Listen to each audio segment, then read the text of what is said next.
ಆತ್ಮೀಯ ಶಿಕ್ಷಕ ಸ್ಪರ್ಧಾರ್ಥಿಗಳೇ, ಏನು ಇಂದಿನ 2 ಪ್ರಶ್ನೆ ಪತ್ರಿಕೆ ವಿಶ್ಲೇಷಣೆ ತರಗತಿಯಲ್ಲಿ ಏನು 1ನೇ ಕ್ಲಾಸಿನಲ್ಲಿ ಏನು ಮೆಮೊರಿ ಯೂನಿಟ್ಗಳ ಬಗ್ಗೆ ಏನು ಮಾಡಿದ್ದೆ ಮಾತಾಡಿದ್ದೆ. ಇಟ್ ಮೀನ್ಸ್ ಯಾವ ರೀತಿಯಾಗಿ ಪ್ರಶ್ನೆಗಳು ಬರ್ತಾ ಇದ್ದಾವೆ, ಅದರ ಮೇಲೆ ನಾವು ಯಾವ ರೀತಿಯಾಗಿ ಆನ್ಸರನ್ನು ಹಾಕಬೇಕು ಅಂತಂದೇಳಿ ಏನು ಪ್ರಶ್ನೆ ಪತ್ರಿಕೆಯನ್ನು ವಿಶ್ಲೇಷಣೆ ಮಾಡಿದ್ದೆ.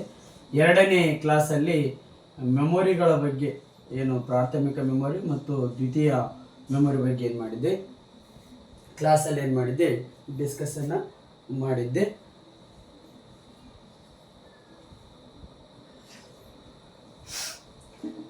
ಅದೇ ರೀತಿಯಾಗಿ ಇಂದಿನ ತರಗತಿಯಲ್ಲಿ ಏನು ಫಸ್ಟ್ ಆ್ಯಂಡ್ ಸೆಕೆಂಡ್ ಕ್ಲಾಸ್ ಆಗಿದ್ದಾವ, ಇಂದಿನ ತರಗತಿಯಲ್ಲಿ ನಾನು ಪ್ರಶ್ನೆಗಳು ಯಾವ ರೀತಿಯಾಗಿ ಬರ್ತಾ ಇದ್ದಾವೆ ಅಂತಂದರೆ, ಟೋಟಲು ಗಣಕಯಂತ್ರದ ತಲೆಮಾರುಗಳು 5 ಬರ್ತಾ ಇದ್ದಾವೆ. ನಿಮಗೆಲ್ಲರಿಗೂ ಅದೇನಾಗಿದೆ ಗೊತ್ತಿದೆ ಅಂತಂದೇಳಿ ಅಂದ್ಕೊಳ್ತಾ ಇದ್ದೀನಿ. ಪ್ರಶ್ನೆ ಯಾವ ರೀತಿಯಾಗಿ ಬರ್ತಾವ್ರಿ ಸರ್, ಅದ್ರ ಮೇಲೆ ಫಸ್ಟ್ ಪ್ರಶ್ನೆ ಯಾವ ರೀತಿಯಾಗಿ ಬರ್ತಾವಂತ ನೋಡಿಕೊಂಡು ಆಮೇಲೆ ನಾವು ಆನ್ಸರನ್ನು ಯಾವ ರೀತಿಯಾಗಿ ಹಾಕಬೇಕು ಒಂಬತ್ತು ವಿಷಯವನ್ನು ಏನು ಮಾಡೋಣ, ಡಿಸ್ಕಸ್ ಮಾಡೋಣ. ಪ್ರಶ್ನೆಗಳು ಒಂದು ಇಲ್ಲಿ ಈ ಸೈಡ್ ಏನು ಮಾಡಿರ್ತೀನಿ, ಪ್ರಶ್ನೆಯನ್ನು ಬರೆದಿರ್ತೀನಿ, ಮಧ್ಯದಲ್ಲಿ ಏನು ಮಾಡಿರ್ತೀನಿ, ವಿವರಣೆಯನ್ನು ಕೊಟ್ಟಿರ್ತೀನಿ. ನೀವು ಅದನ್ನ ಸ್ವಲ್ಪ ಅರ್ಥ ಮಾಡ್ಕೊಳ್ಬೇಕಾ. ಸರ್ ಪ್ರಶ್ನೆಗಳು ಯಾವ ರೀತಿಯಾಗಿ ಬರ್ತಾವ, ಹೆಡ್ಡಿಂಗ್ ಗಣಕಯಂತ್ರದ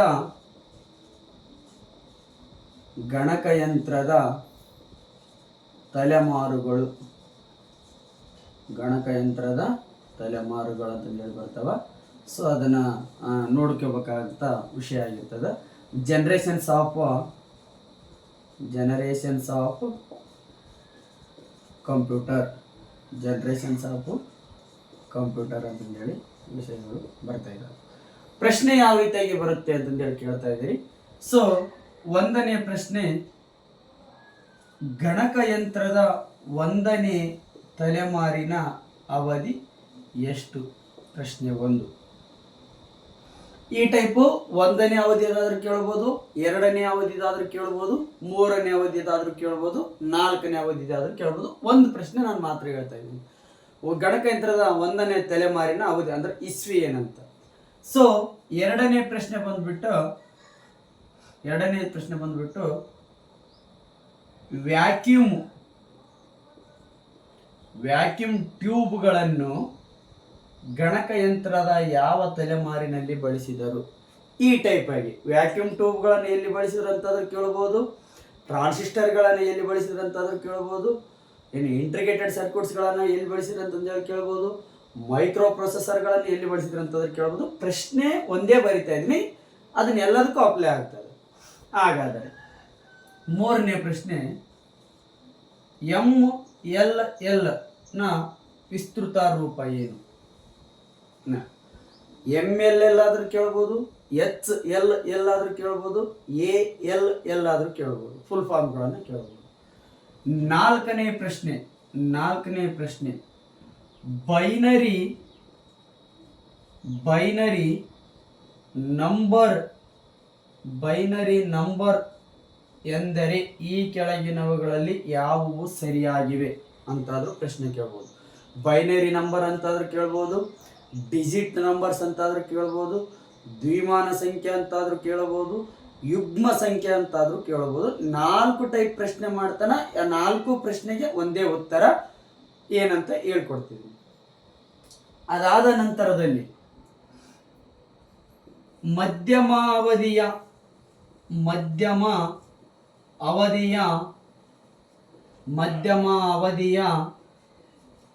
ಮೈಕ್ರೋ ಪ್ರೊಸೆಸರ್ಗಳನ್ನು ಗಣಕಯಂತ್ರದ ಈ ಕೆಳಗಿನ ಯಾವ ಅವಧಿಯಲ್ಲಿ ಬಳಸಿದರು? ಪ್ರಶ್ನೆ ಕೇಳ್ತಾನ. ಮಧ್ಯಮ ಅವಧಿಯ ಮೈಕ್ರೋ ಪ್ರೊಸೆಸರ್ಗಳನ್ನು ಗಣಕಯಂತ್ರದ ಯಾವ ಅವಧಿಯಲ್ಲಿ ಬಳಸಿದರು? ಪ್ರಶ್ನೆ ಕೇಳ್ತಾನ. ನೆಕ್ಸ್ಟ್, ದೀರ್ಘಾವಧಿಯ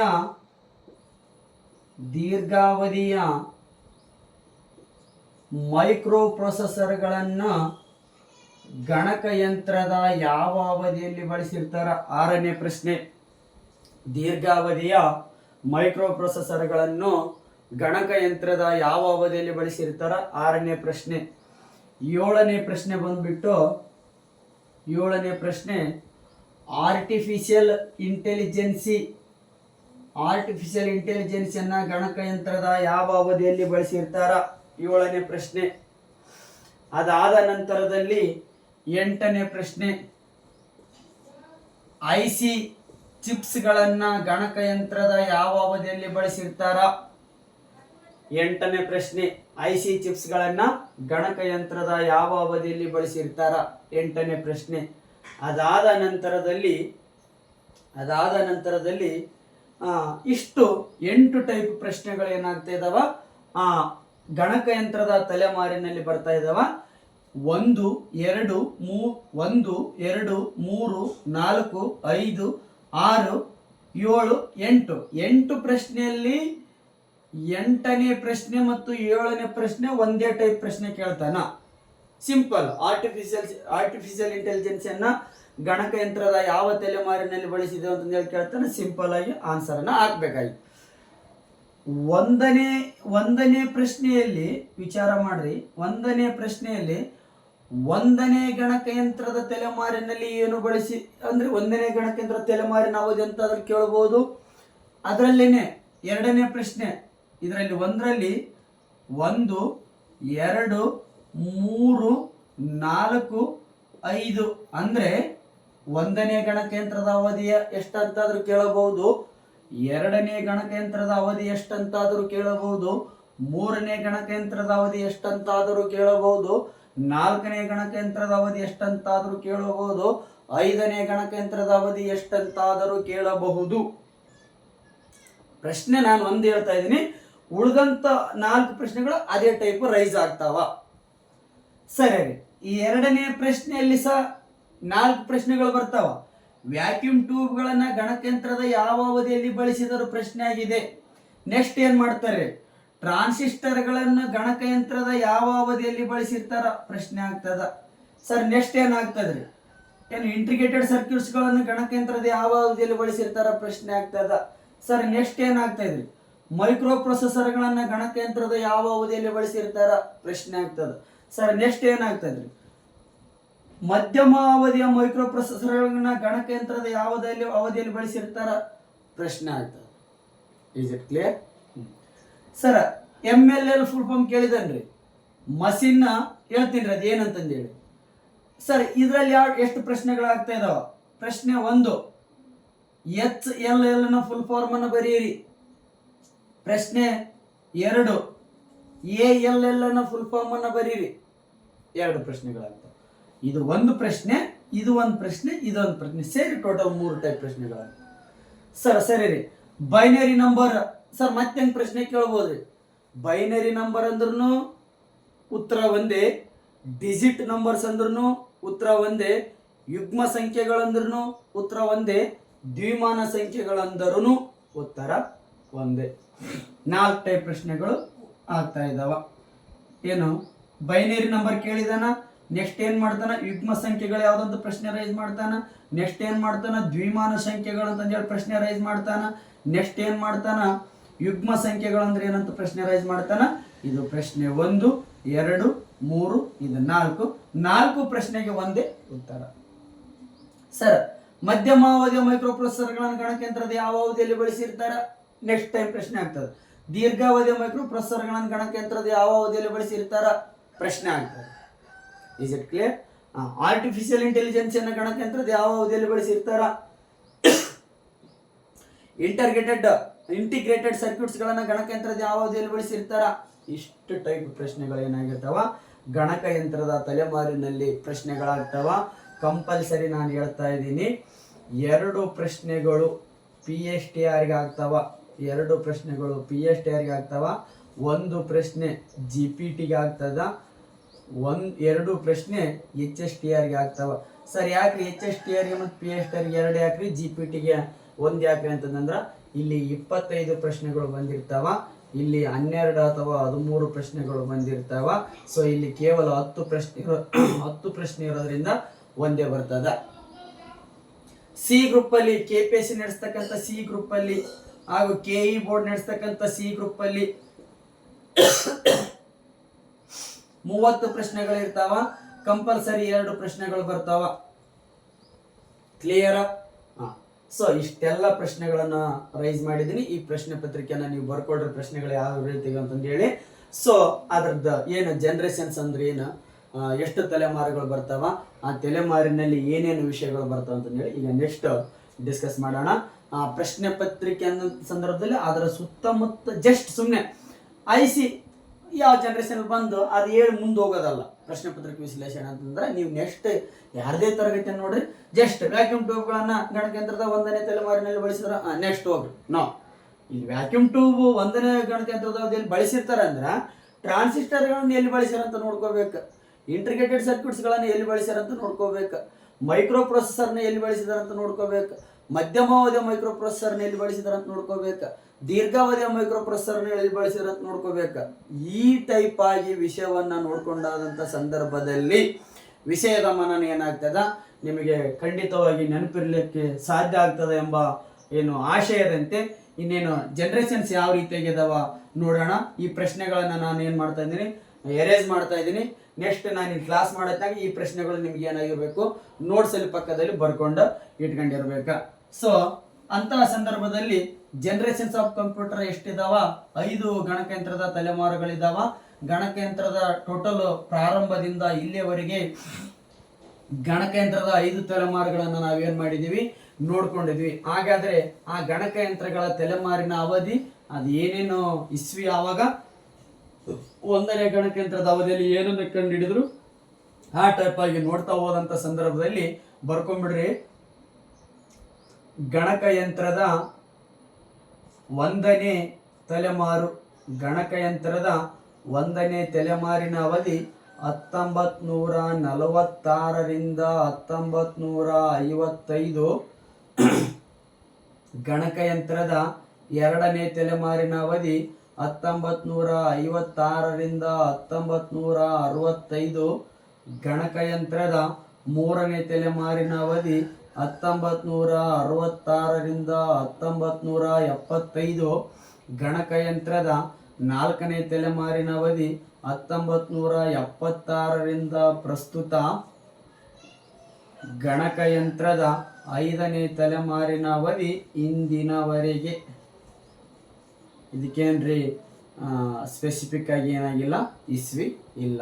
ಸೊ ಈ ಮೂರಲ್ಲೇನೆ ಪ್ರಶ್ನೆ ಆಗ್ತವೆ. Is it clear? 1 ಮತ್ತು 2 ಮತ್ತು 3 ಈ ಗಣಕಯಂತ್ರಗಳ ಅವಧಿ ಏನಾದರೂ ಅವ್ನು ಕೇಳಬೇಕಂತ ಅನ್ಸಿದ್ರ ಈ 3ರಲ್ಲೇನೆ ಪ್ರಶ್ನೆಗಳಾಗ್ತಾವ. ಇದು ಸ್ವಲ್ಪ ಚೇಂಜಸ್ ಆಗಿರ್ಬೋದು. 1940ರಿಂದ 50 ಅಂತಾದ್ರೂ ಕೊಟ್ಟಿರ್ಬೋದು, 50ರಿಂದ 60 ಅಂತಾದ್ರೂ ಕೊಟ್ಟಿರ್ಬೋದು, 60ರಿಂದ 70 ಅಂತಾದ್ರೂ ಕೊಟ್ಟಿರ್ಬೋದು, 70ರ ನಂತರ ಅಂತಾದ್ರೂ ಕೊಟ್ಟಿರ್ಬೋದು. ಬಟ್ ಇವು 1946ರಿಂದ 55, 56ರಿಂದ 65, 66ರಿಂದ 75, 76ರಿಂದ ಪ್ರಸ್ತುತ ಮತ್ತು ಇಂದಿನವರೆಗೆ ಏನಾಗ್ತದ ಇಂಪಾರ್ಟೆಂಟ್ ಆಗ್ತದ. ಇಲ್ಲಿ ಅವಧಿ ಏನಾದರೂ ಕೇಳಬೇಕಂದ್ರೆ ಇಲ್ಲಿ ಪ್ರಶ್ನೆಗಳನ್ನು ಕೇಳ್ತಾರೆ. ಸರಿ ಸರ್, 1, 2, 3, 4, 5 ಗಣಕಯಂತ್ರಗಳನ್ನ ನಾನು ನೋಡ್ಕೊಂಡಿದ್ದೀವಿ ಸರ್. ಹಾಗಾದ್ರೆ ಯಾವ ಗಣಕಯಂತ್ರ ಅವಧಿಯಲ್ಲಿ ಏನನ್ನು ಬಳಸಿದ್ರ ಅಂತಂದೇಳಿ ಏನಾಗಿದೆ, ಪ್ರಶ್ನೆಗಳನ್ನಾಗಿದೆ. ಸೊ 1ನೇ ಗಣಕಯಂತ್ರಗಳ ಅವಧಿಯಲ್ಲಿ ವ್ಯಾಕ್ಯೂಮ್ ಟ್ಯೂಬ್ಗಳನ್ನ ಬಳಸಿರ್ತಾರ. 2ನೇ ಗಣಕಯಂತ್ರದ ಅವಧಿಯಲ್ಲಿ ಟ್ರಾನ್ಸಿಸ್ಟರ್, 2ನೇ ಗಣಕಯಂತ್ರಗಳ ಅವಧಿಯಲ್ಲಿ ಟ್ರಾನ್ಸಿಸ್ಟರ್ಗಳನ್ನ ಬಳಸಿರ್ತಾರ. 3ನೇ ಗಣಕಯಂತ್ರಗಳ ಅವಧಿಯಲ್ಲಿ ಇಂಟಿಗ್ರೇಟೆಡ್ ಸರ್ಕ್ಯೂಟ್ಸ್ಗಳನ್ನು ಬಳಸಿರ್ತಾರ. 3ನೇ ಗಣಕಯಂತ್ರಗಳ ಅವಧಿಯಲ್ಲಿ ಇಂಟಿಗ್ರೇಟೆಡ್ ಸರ್ಕ್ಯೂಟ್ಸ್ಗಳನ್ನು ಬಳಸಿರ್ತಾರ. 4ನೇ ಗಣಕಯಂತ್ರಗಳ ಅವಧಿಯಲ್ಲಿ ಮೈಕ್ರೋ ಪ್ರೊಸೆಸರನ್ನು, 5ನೇ ಗಣಕಯಂತ್ರಗಳ ಅವಧಿಯಲ್ಲಿ ಮೈಕ್ರೋ ಪ್ರೊಸೆಸರ್ಗಳನ್ನು ಬಳಸಿರ್ತಾರ. ಆದರೆ ಇಲ್ಲೊಂದು ಪ್ರಶ್ನೆ ಕೇಳ್ತಾ ಇದ್ದಾನೆ ಪದೇ ಪದೇ, ಮಧ್ಯಮ ಅವಧಿಯ ಮೈಕ್ರೋ ಪ್ರೊಸೆಸರ್ಗಳನ್ನ ಗಣಕಯಂತ್ರದ ಯಾವ ಅವಧಿಯಲ್ಲಿ ಬಳಸಿದರು ಪ್ರಶ್ನೆ ಆಗಿದೆ. ಕ್ಲಿಯರಾ?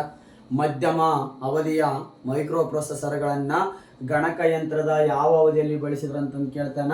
ಸಪೋಸ್ ನೀವು ಗೂಗಲಲ್ಲಿ ಹೋಗಿ ಸರ್ಚ್ ಮಾಡಿ ನೋಡಿದಂಥ ಸಂದರ್ಭದಲ್ಲಿ ಮಧ್ಯಮ ಅವಧಿಯ ಮೈಕ್ರೋ ಪ್ರೊಸೆಸರ್ಗಳನ್ನು ಗಣಕಯಂತ್ರದ 3ನೇ ಅವಧಿ ಅಂತಂದೇಳಿ ಕೊಡ್ತಾ ಇದ್ದಾನ.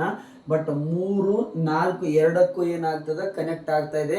ಒಂದು time KPSC Karnataka public service commission ನಡೆಸಿರ್ತಕ್ಕಂಥ ಪ್ರಶ್ನೆ ಪತ್ರಿಕೆಯಲ್ಲಿ ಮಧ್ಯಮ ಅವಧಿಯ ಮೈಕ್ರೋ ಪ್ರೊಸೆಸರ್ಗಳನ್ನು ಗಣಕಯಂತ್ರದ 4ನೇ ಅವಧಿಯಲ್ಲಿ ಬಳಸಿದ್ದಾರೆ ಅಂತಂದೇಳಿ ಕೀ ಆನ್ಸರನ್ನು ಕೊಟ್ಟಿದ್ದಾನ. ಕ್ಲಿಯರಾ? ಮಧ್ಯಮ ಅವಧಿಯ ಮೈಕ್ರೋ ಪ್ರೊಸೆಸರ್ಗಳನ್ನು ಗಣಕಯಂತ್ರದ 4ನೇ ಅವಧಿಯಲ್ಲಿ ಬಳಸಿರ್ತಾರ. ದೀರ್ಘಾವಧಿಯ ಮೈಕ್ರೋ ಪ್ರೊಸೆಸರ್ಗಳನ್ನು ಗಣಕಯಂತ್ರದ 5ನೇ ಅವಧಿಯಲ್ಲಿ ಬಳಸಿದ್ದಾರೆ ಅಂತಂದೇಳಿ ಕೊಟ್ಟಿದ್ದಾರ. ಅಪ್ರಾಕ್ಸಿಮೇಟ್ಲಿ ಚೇಂಜ್ ಆಗಿರ್ತದ. ಡಿಪೆಂಡ್ ಅಪಾನ್ ಏನಾಗಿರ್ತದ, ಆಯ್ಕೆಗಳ ಮೇಲೆ ಏನಾಗಬೇಕಾಗ್ತದ, ಆನ್ಸರನ್ನು ಹಾಕಬೇಕಾಗ್ತದ. ಸಪೋಸ್ 5 ಕೊಡಲಿಲ್ಲ, 1, 2, 3 ಮತ್ತು 4 ಆಯ್ಕೆಗಳನ್ನು ಕೊಟ್ಟಿತ್ತಂದ್ರೆ ನೀವೇನಂತ ಹಾಕ್ಬೇಕಾ, ಮಧ್ಯಮ ಅವಧಿಯ ಮೈಕ್ರೋ ಪ್ರೊಸೆಸರ್ಗಳನ್ನು ಗಣಕಯಂತ್ರದ 4ನೇ ಅವಧಿಯಲ್ಲಿ ಬಳಸಿದ್ರು ಅಂತಂದೇಳಿ ಏನು ಹಾಕ್ಬೇಕಾಗ್ತದ, ಪ್ರಶ್ನೆಯಲ್ಲಿ ಆನ್ಸರನ್ನು ಹಾಕಬೇಕಾಗ್ತದೆ. ಇಲ್ಲಿ MP ಅಂತಂದು ಹೇಳಿದೆ. ಮತ್ತೆ ಇದರಲ್ಲಿ ಏನಾಗ್ತದೆ, 2 ಡಿವೈಡೇಷನ್ಗಳಾಗ್ತವ. ಒಂದು MSIC, ಇನ್ನೊಂದು LSIC. ಒಂದು MSIC, ಇನ್ನೊಂದು LSIC. ಈ MSICಯ ಫುಲ್ ಫಾರ್ಮ್ ಅನ್ನ ಕೇಳಿದಾನ. MSICಯ ಫುಲ್ ಫಾರ್ಮ್ ಅನ್ನ ಕೇಳಿದಾನ. MSICಯ ಫುಲ್ ಫಾರ್ಮ್ ಕೇಳಿದಾನಂದ್ರ ನೆಕ್ಸ್ಟ್ LSIC ಫುಲ್ ಫಾರ್ಮ್ ಕೇಳ್ತಾನಂತ ತಿಳ್ಕೊಬೇಕು ನಾವು.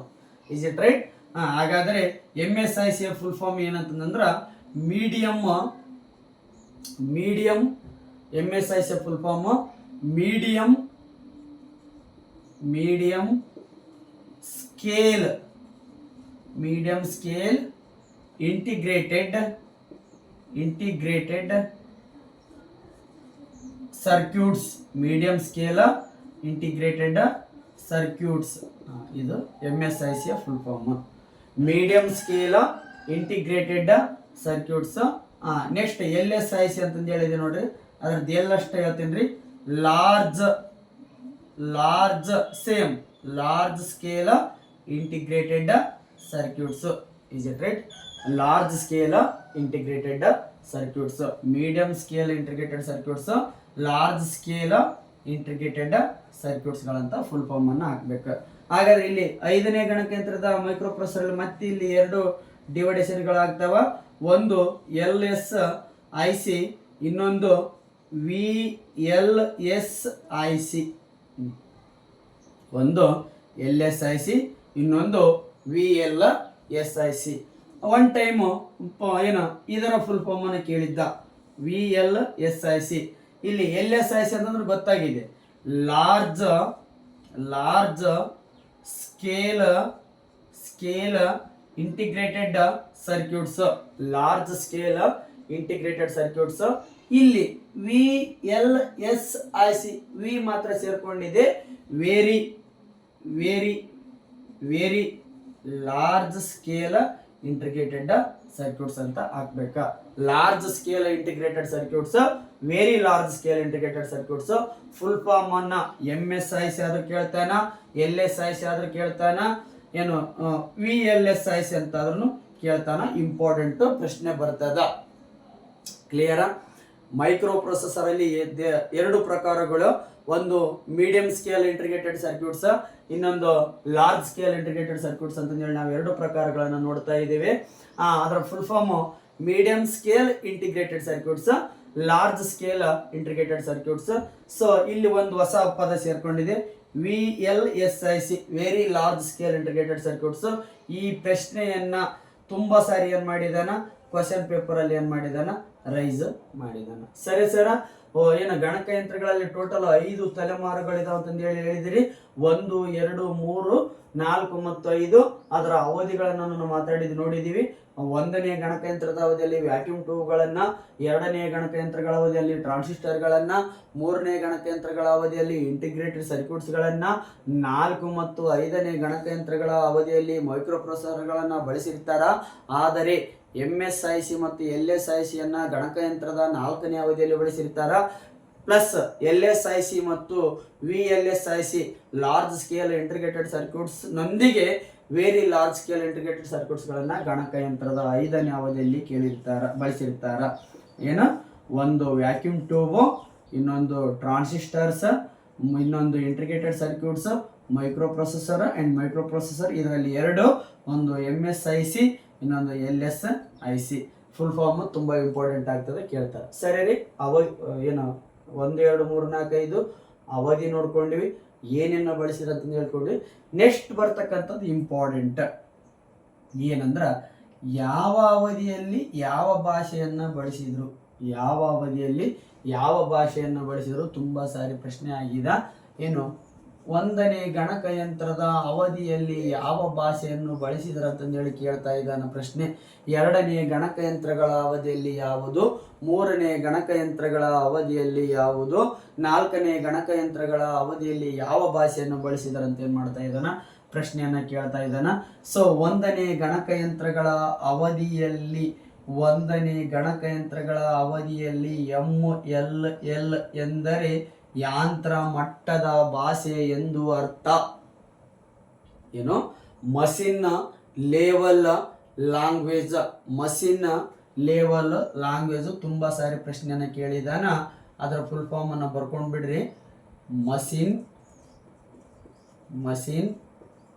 Level language. Machine level language. Machine level ಲ್ಯಾಂಗ್ವೇಜ್ಗಳನ್ನು ಏನು ಮಾಡಿರ್ತಾನ, ಗಣಕಯಂತ್ರದ 1ನೇ ಅವಧಿಯಲ್ಲಿ ಬಳಸಿರ್ತಾನ. ಇದು ಗಣಕಯಂತ್ರದ 1ನೇ ಅವಧಿಯಲ್ಲಿ ಮಷಿನ್ ಲೆವೆಲ್ ಲ್ಯಾಂಗ್ವೇಜ್ಗಳನ್ನು ಬಳಸಿರ್ತಾನ. ಗಣಕಯಂತ್ರದ 2ನೇ ಅವಧಿಯಲ್ಲಿ ALL assembly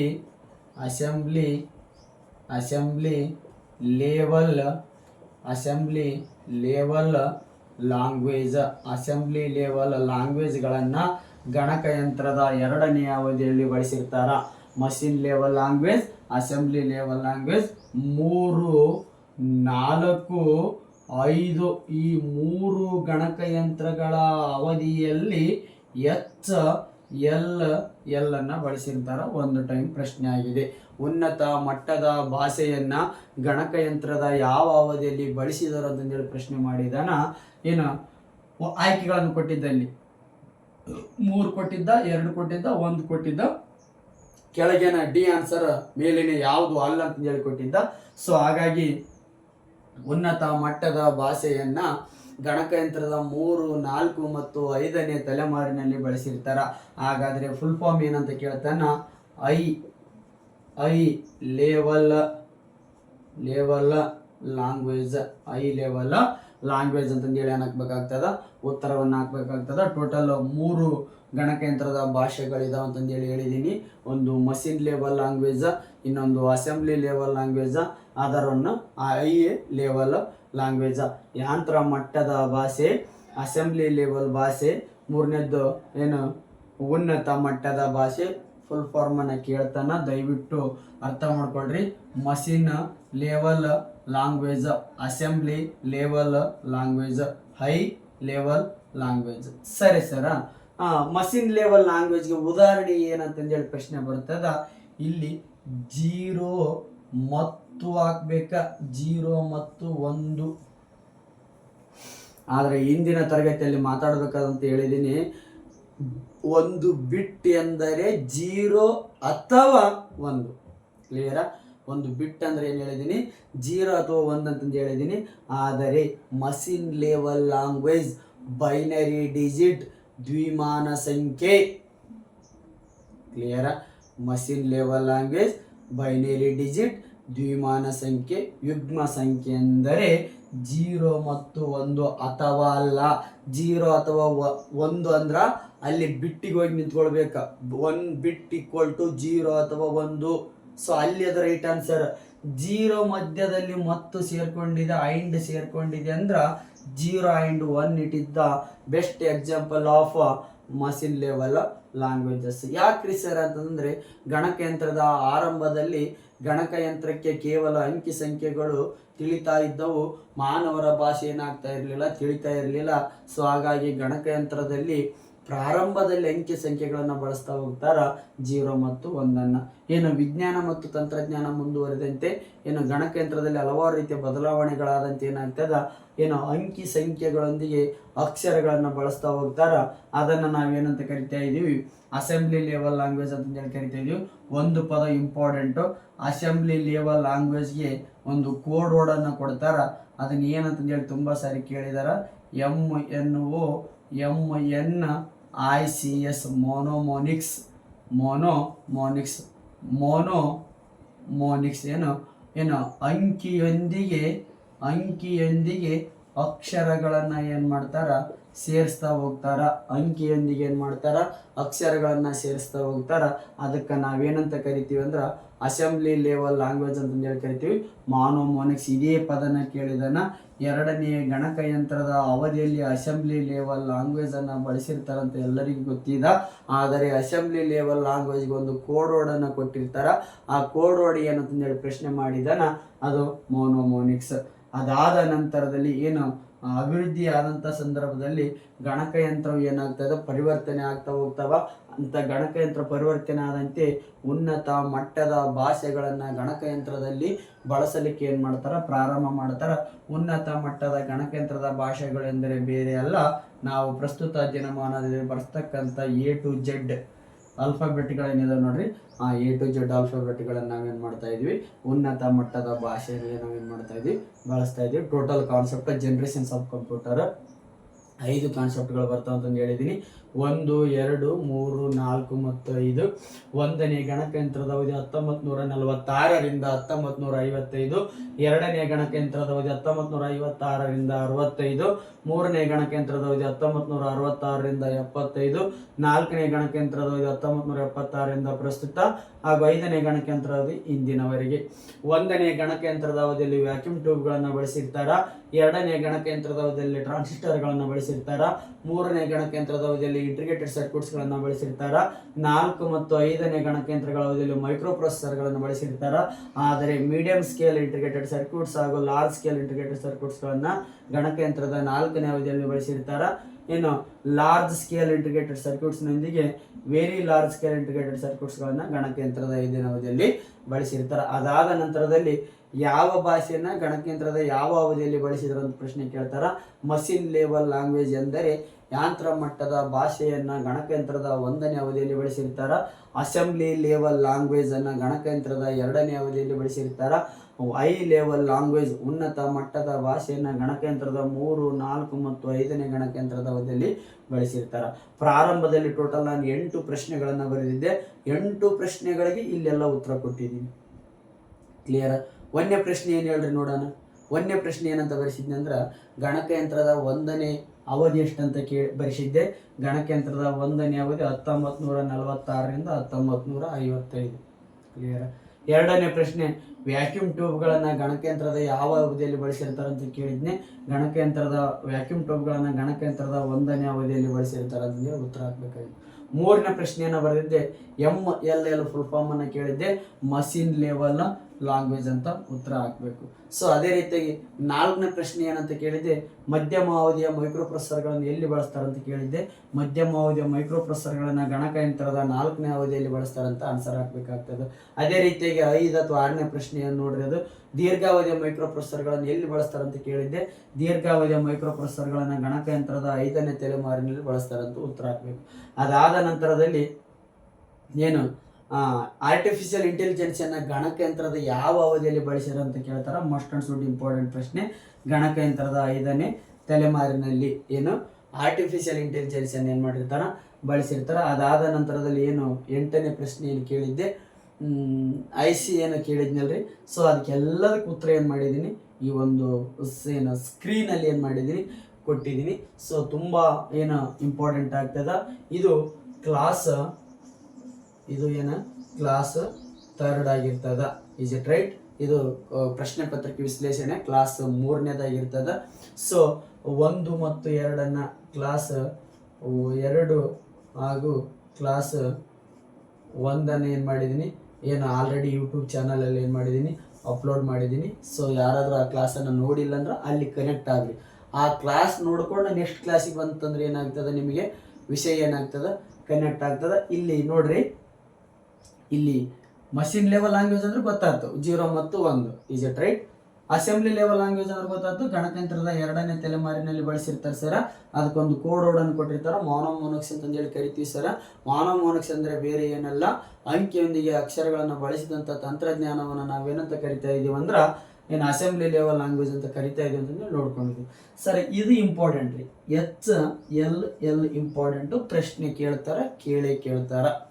is it right? ಹೆಂಗೆ ಕೇಳ್ತಾರೆ sir? Total 8 types of high level languages are there. Is it right? 8 ವಿಧದ ಉನ್ನತ ಮಟ್ಟದ ಭಾಷೆಗಳಿದಾವ. ಒಂದು ಪ್ರಶ್ನೆಯನ್ನು ಕೇಳ್ತಾನ, ಈ ಕೆಳಗಿನವುಗಳಲ್ಲಿ ಯಾವುದು ಉನ್ನತ ಮಟ್ಟದ ಭಾಷೆಗೆ ಉದಾಹರಣೆ ಅಲ್ಲ ಅಂತ ಕೇಳ್ತಾನ. ಯಾವುದು ಅಲ್ಲ ಅಂತ ಕೇಳಿದ್ನ್ಯಾಗ 3 ಉನ್ನತ ಮಟ್ಟದ ಭಾಷೆಯನ್ನು ಕೊಟ್ಟಿರ್ತಾನ, ಒಂದು ಬೇರೆ ಟರ್ಮ್ ಅನ್ನು ಕೊಟ್ಟಿರ್ತಾನ. ಟರ್ಮ್ ಅಂದ್ರೆ ಬೇರೆ ಏನಲ್ಲ, ಒಂದು ಪದಕ್ಕೆ ನಾವೇನಂತ ಕರಿತೀವಿ, ಟರ್ಮ್ ಅಥವಾ ಟರ್ಮಿನಾಲಜಿ ಅಂತ ಹೇಳಿ ಕರಿತಾ ಇದೀವಿ. ಏನು ಯಾವುದು ಹೌದು ಉನ್ನತ ಮಟ್ಟದ ಭಾಷೆ ಯಾವ್ದು ಹೌದು ಅಂತ ಕೇಳಿದ್ನ್ಯಾಗ 3 ಹೈ ಲೆವೆಲ್ ಲ್ಯಾಂಗ್ವೇಜ್ ಇಟ್ಟಿರ್ತಾನ, ಒಂದು ಅನದರ್ ವರ್ಡ್ ಅನ್ನು ಕೊಟ್ಟಿರ್ತಾನೆ. ಈ ಕೆಳಗಿನವುಗಳಲ್ಲಿ ಯಾವುದು ಉನ್ನತ ಮಟ್ಟದ ಭಾಷೆ ಅಲ್ಲ ಅಂತ ಕೇಳಿದ್ನ್ಯಾಗ ಏನು ಭಾಷೆ ಯಾವುದು ಭಾಷೆ ಅಲ್ಲ ಅಂತ ಕೇಳಿದ್ನ್ಯಾಗ 3 ಉನ್ನತ ಮಟ್ಟದ ಭಾಷೆಯನ್ನು ಇಟ್ಟಿರ್ತಾನ, ಒಂದು ಬೇರೆ ಟರ್ಮ್ನ ಕೊಟ್ಟಿರ್ತಾನ.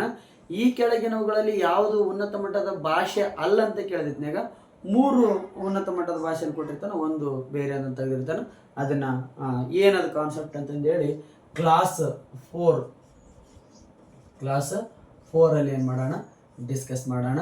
ಸೊ ಡಿಸ್ಕಸ್ ಮಾಡ್ತಕ್ಕಂಥ ಕಾನ್ಸೆಪ್ಟ್ಗಳು ತುಂಬ ಇಂಪಾರ್ಟೆಂಟ್ ಆಗಿರ್ತಾವೆ. ಬಟ್ ಅದನ್ನು ನೀವು ಕೇಳ್ತಕ್ಕಂಥ ಮನಸ್ಥಿತಿ ಏನಾಗಬೇಕು, ನಿಮಗೆ ಇರಬೇಕಾಗ್ತದೆ. ಸೊ ಇದು ಇಷ್ಟು ಹೇಳಿದ್ದು ನಿಮಗೆ ಯಾವತ್ತು ರೀಕಾಲ್ ಆಗ್ತದೆ ಅಂದ್ರೆ, when you have sit in your examination hall, when you are sit in examination ಹಾಲಲ್ಲಿ ಕುಂತತ್ನಾಗ ಈ ಥರ ಪ್ರಶ್ನೆ ಬಂದಿತ್ತು, ಸೊ ಅದು ಹೇಳ್ಕೊಟ್ಟಿದ್ರು ಅಂತಂದೇಳಿ ನಿಮ್ಗೆ ಏನಾಗ್ತದೆ, ರೀಕಾಲ್ ಆಗ್ತದೆ.